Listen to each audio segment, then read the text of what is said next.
Taiwan's political deadlock deepens as Premier Cho Jung-tai blocks 2 more bills passed by the legislature.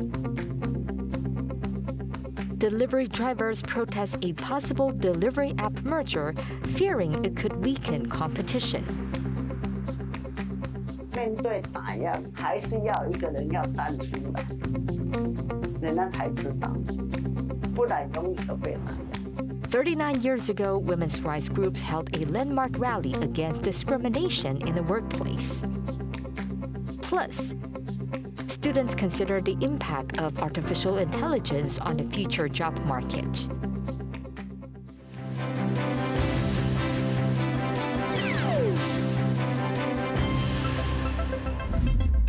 A warm welcome to TaiwanPlus News. I'm Betty Chan.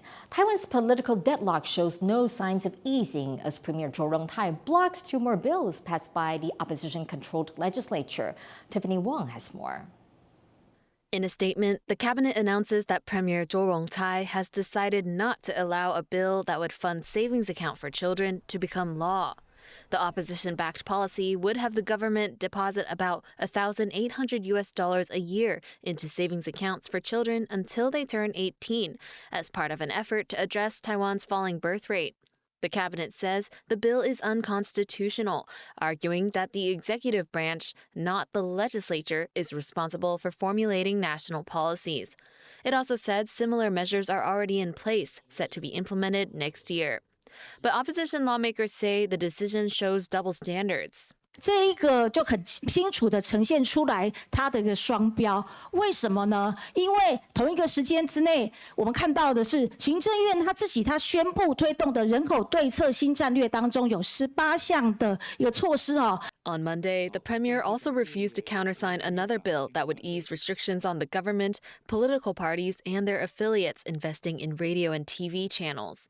It's the 7th bill the premier has blocked by refusing to countersign since December, an approach that had never been used before. 我只能说这个行政院只要是不想做的不愿意做的，他就不部署，已经成为常态了。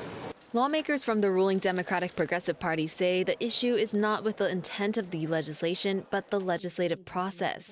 2个版本其实同样都是在照顾只是各位可能会百思不得其解，朝野之间没有办法好好的来做一个协商这个是最可惜的一个地方重点就只有一个在野党认为说我要抢这个 credit 我要认为这个是我在野党通过了。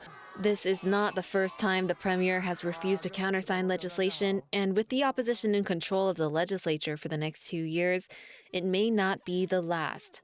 Luffy Lee and Tiffany Wong for TaiwanPlus. For more on the political deadlock between the legislature and cabinet, our reporter Tiffany Wong spoke with Lev Nachman, an assistant professor at National Taiwan University. What do you make of Premier Cho Jung-tai once again refusing to countersign legislation that's already been passed by the legislature? And why would he try to block this legislation that appears to answer to some of the same issues the cabinet is trying to address? This is one of the most frustrating features of Taiwan domestic politics, is that both sides, both the KMT and the DPP, will support something when they're in power and oppose it when they're not in power. Or they'll support something when it's their idea but oppose it when it's the other team's idea. With this bill in particular about trying to give money to those with children, yes, there have been versions of this from the DPP, and there's now this version from the KMT, and you have a lot of DPP commentators saying that this version from the KMT is a bad bill. And to a degree, that doesn't matter. If it was passed through the legislative yuan, through legal democratic means, then the premier should sign it. The premier doesn't get to pick and choose which policies he likes or doesn't like and then gets to sign. That's not how democracy works. What does this mean for Taiwan's government function right now? So this is sort of what happens when both sides of a political spectrum have a race to the bottom of who can obstruct democratic norms and procedures the most.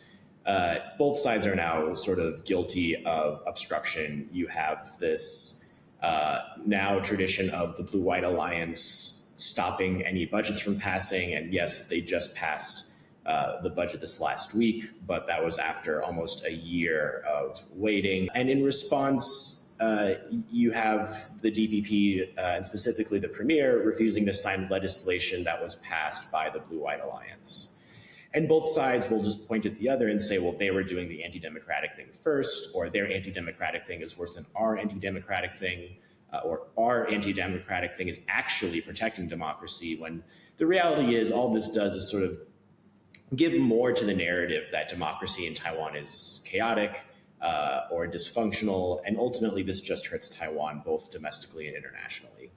A recent Economist article talked about Taiwan's political deadlock and internal threats to its democracy. What do you make of this, and who is watching Taiwan right now? Yeah, so the Economist article was great because it really put the KMT and TPP under the spotlight of why they have not passed a budget, especially when it comes to drone spending. This is something that every American politician who has come to visit Taiwan has asked over and over again, which is just how are drones not yet funded in Taiwan? I think to a degree this article played a role in sort of pushing the KMT into actually finally passing the budget and some sort of drone policy. It also is it's also very not trivial that the local election is coming up very soon, and that also plays a big role into why the KMT and TPP are finally deciding to pass things, because it's really good for the KMT and TPP to look statesman-like right before the local election. So you really sort of have this combination of both international pressure and domestic pressure in the form of the local election that really pushes parties to finally get their acts together right before the local election, which is also all the more surprising why the Premier would choose now of all times to not sign a bill. That was Lev Nachman from National Taiwan University. Investigators have confirmed that a Chinese woman was following a German scholar in Taiwan. Jürgen Krem is a visiting researcher who looks at China's intelligence services. He was vacationing in Alishan in May last year when he says he was approached by a Chinese woman he believed to be a spy. Krem has previously described the encounter in an interview with TaiwanPlus. Taiwan's Investigation Bureau has now confirmed Krem's account. They say it shows how China is engaging in transnational repression, but could not release further details as their investigation is still ongoing. Let's now take a look at Jürgen Krem's interview with Zoom In, Zoom Out, where he recounts being followed by a Chinese agent in Taiwan. I want to go back to before you started working on that, though, and the Alishan experience. Something happened there that changed your mind on espionage. Can you tell us a little bit about that? I was approached by a young, let's say, Asian lady, and she asked me in Chinese whether I would like to take a photo from her. I realized she doesn't speak Chinese with a Taiwanese accent, but rather with a very northern Chinese accent. As I lived in northern China, I know it. And I said, in Chinese, you're not from Taiwan? She said, no, I'm from mainland China. And she picked up a phone and talked into northern Chinese to someone at the other end. And then I got very nervous, and we went back to our hotel, and to my surprise, 5 minutes or 10 minutes later, she was sitting there and very close to my colleague who was traveling with me. And I said, stop telephoning. She's an agent from mainland China. And when I came back to Taipei, I talked to the Taiwanese FBI, the MJIB, and I said I had this experience with someone from mainland China. 2 days later, they gave me surveillance footage, how this young woman really followed us very professionally, hiding behind a car, hiding behind a street corner, and then sitting in the lobby of our hotel. And I know from my time in mainland China, I was followed every day there and intimidated, and I was kicked out. But to see it in the middle of Taiwan as a warning, so to say, that was quite surprising. Not shocking, but surprising. What other angles do these spies or agents of espionage aim for here in Taiwan? This is quite a lot. Disinformation, intimidation, control on overtaking of infrastructure. They plant computer viruses into infrastructure. And of course, they want to inform the population here. And I think their aim is to crush this Taiwanese society. They want to create chaos. And I think they do it probably similar to what the KGB or what the Russian agencies do today. how they, for example, try to destroy the Ukraine and especially Georgia. They seed chaos into a country and they wait for the one day when one party or one group in this society say, Xi Jinping, please come over, it's so chaotic, you have to help us. We as Chinese, we are suppressed in Taiwan and it's chaos and you have to come over. I think that's their final objection. That was Jürgen Kramp, 2025 MOFA Taiwan Fellowship Scholar at Suzhou University. You can watch the full episode of Zoom In, Zoom Out on the TaiwanPlus website or YouTube channel. The head of a drone company has been detained in Taiwan's first case of suspected national security violations involving military drone procurement.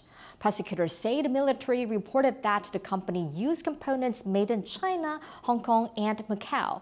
The firm won a contract to supply military drone last year, but the 8th Army Corps found suspected Chinese-made components, concealed product markings, and false certificates of origin during an inspection. It comes as Taiwan works to build a non-red drone supply chain and reduce reliance on Chinese components. Coming up after the break,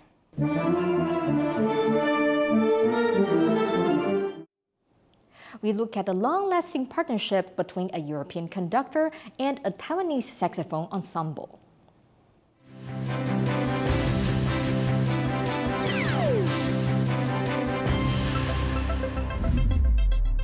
I'm Tiffany Wong in Georgetown, Penang, and you're watching TaiwanPlus.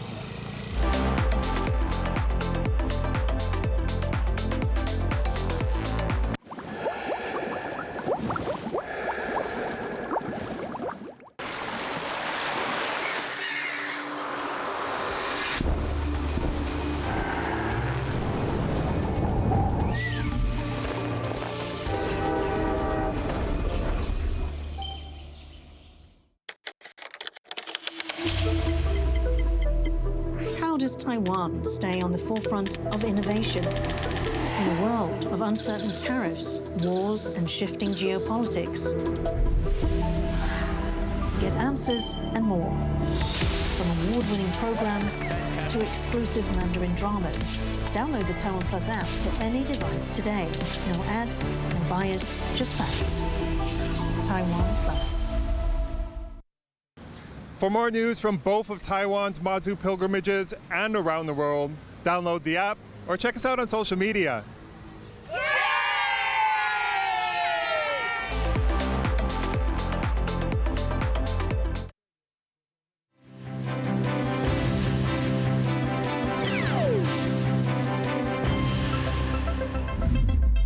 Welcome back. You're watching TaiwanPlus News. Artificial intelligence is changing what students think about the value of a computer science degree. At National Taiwan University, computer science fell from 4th to 11th in popularity this year as students worry that AI will replace coding skills. Our reporter Lily Lamatina finds out from the students themselves. For years, computer science was one of the most sought-after college degrees in Taiwan. Software engineers were in high demand, with high salaries and the promise of stable careers. But AI is changing that narrative. At National Taiwan University, computer science fell from 4th to 11th in popularity this year. A shift sparking debate among students online. Some worry AI could replace coding work, making a computer science degree less competitive in the job market. But some students on campus say they still see the value of the degree. 我选了一个相对自己有兴趣的科系，我觉得还是会念完。对，那就算它可能我觉得 AI 就算会影响到我的未来的走向，但是我觉得 AI 取代掉一部分的之后，可能还会有其他更新颖的工作会出现。 That optimism is shared by both undergraduate and graduate students alike. They argue that computer science can still provide a foundation for adapting as technology changes. 但是我们念资工系的同学，我会觉得说，因为我们有这样子的这个 background 的 knowledge， 那我们以后要去探索一些更深或就是更有潜力发展的应用的时候，它其实是会比非资工系的同学还来得更有优势。Professors are also rejecting the idea that AI makes coding skills obsolete. They say students still need to understand the foundations behind the technology. 寻找资讯search 这个 database 这些底层的东西语言，然后整体团体的架构这些都是重要的啦。AI may reduce demand for some entry-level work, but students say the key is adding courses in addition to coding that broadens their skills. 那我觉得其实并不会说找不到工作，因为刚刚讲了，可能会被取代的是就是只会打程式的。对，那但是我觉得我们资工系，如果你有去修一些其他的课或者外系的课，那有补足其他领域的知识的话，我觉得反而我们其实是更有优势的。Young professionals are also having to adapt. 那我觉得你现在进来的学生，他学的一定还是新的东西嘛，然后以后一定还是会不断的去演变这样子。对，但我觉得就是科技就是这样啊。那我觉得现在进来的学生还是可以学到他未来需要的东西，那可以再学到更新的东西，就是我觉得应该是可以的啦。For students, the question is less whether AI will change their careers, rather whether they can keep changing with it. Klein Wang and Lily Lamattina for TaiwanPlus. Calls are growing in Taiwan to block Foodpanda's planned acquisition by Singapore-based Grab. Grab 不要再闪躲，请正式直接回答，到底有什么具体的机制可以确保这13%的利益关系不会削弱 Uber 跟 Grab 互相竞争的原因？所以请公平会驳回并购，白纸黑字的法律都有人可以违反不遵守，更何况只是一句企业承诺。Uber Eats and Foodpanda are the two largest delivery platforms in Taiwan. Grab announced a deal in March after Uber's failed attempt to buy Foodpanda in 2024.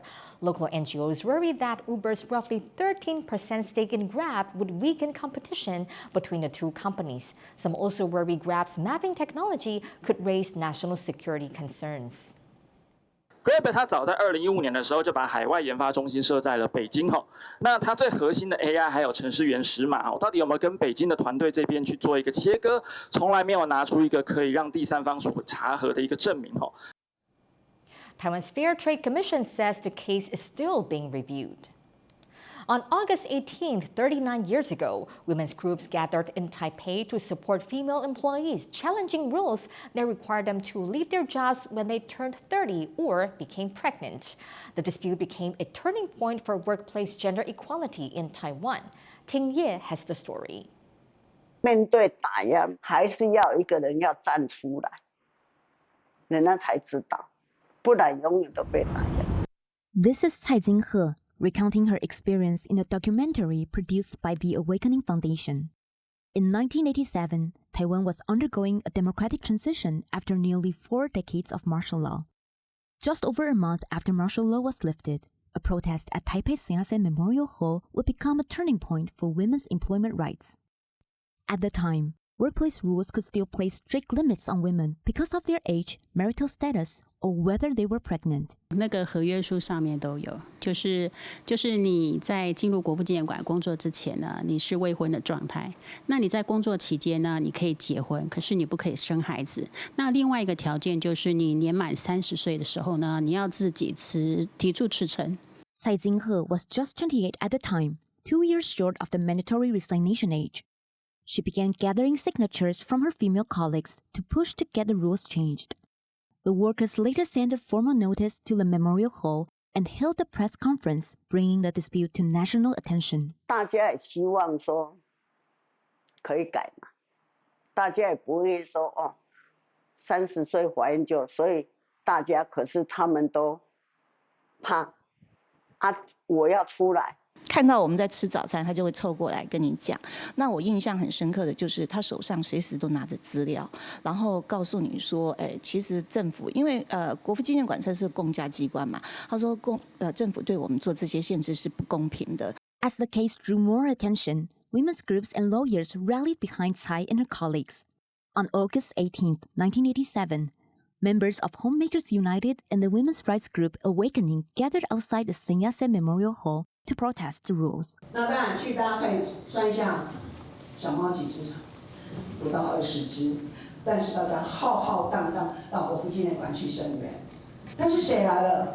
警备总部来了，调查局来了，当然还有所有的媒体都来了。那说是什么？违反集会，对不对？是随时可以抓的，你们造反。但是他们看的只有小猫几只，这些女人造不了反的了。After the protest, the Sun Yat-sen Memorial Hall agreed to scrap the discriminatory restrictions. But for Tsai, the fight was not over. Workers were still employed on annual contracts, making continued employment dependent on renewal. And she later said she faced mounting pressure at work. But Tsai remained at the Memorial Hall for several more years before leaving in 1990. 其实，在当时我们还在进行这件事情的时候，他就受到很多的挫折，就是这个挫折来自于2方面的，一方面是当然是就是主管机关啊，就是国父纪念馆本身给他的压力，另外一个是他要说服很多的同仁有这样子的一个共识，那可能也不是这么顺利。啊，你不听话，他就想办法找你，反正你上厕所，你不在岗位上被抓到，就是你倒霉。所以有一次我无力感，真的跑到国父铜像，我真的要跳下来，我要把闹到我一条命赔你。After she left the Memorial Hall, Tsai returned to southern Taiwan to teach. But the protests she helped lead did not end there. Women's groups and lawyers involved in the case began drafting legislation to protect women from discrimination at work. Legislation that would later become Taiwan's first law drafted by civil society groups. 如果当初没有蔡金鹤愿意站出来，我们不会有今天的性别工作平等法。所以呢，台湾这30-40年来的妇运，真的要感谢这些无数的受害者，他们愿意勇敢地挺身而出。Nearly 4 decades later, the institution the woman once protested against now helps preserve the history of their fight through public lectures and a historical comic. Tsai Jing-he died in 2025. Before her death, she reflected on the stand she took in a documentary produced by the Awakening Foundation. 我就不会后悔，因为一件对的事情，很多东西还是要有人做。Justin Wu and Ting Ye for TaiwanPlus. A renowned European conductor has been traveling to Taiwan for more than a decade to work with the premier Taiwanese classical saxophone group.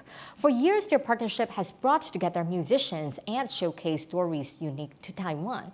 Our reporter Sandy Chi has more.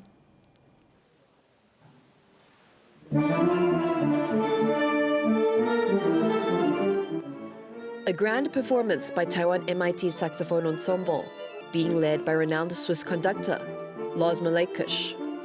They're performing in the National Theatre and Concert Hall in Taiwan, where Malekush has returned almost every year for over a decade to work with MIT saxophonists. It is this long journey, this process, which makes it special. Be part of this really special group, and also the friendship that comes with it. Of course, it's not just meeting and working together, but there has been a growing friendship over the years, and that makes it special. And so I'm always happy to reserve this 1 week per year to come to Taiwan. Malekush began working with the ensemble in 2014 as a saxophonist, before later becoming the troupe's artistic director. 我们一直希望可以有一个有国际视野的一个音乐家，可以带着我们米特成长。那后来，我还记得在2018年的时候，也因为 Lars 的关系，我们一起到了克罗埃西亚的国家剧院。那因为他在我们的萨克斯风圈是一个非常具知名度的指挥家，所以也因为他的关系，我们在像这样的世界性的年会呢，就得到一个很好的舞台跟一个很好的机会。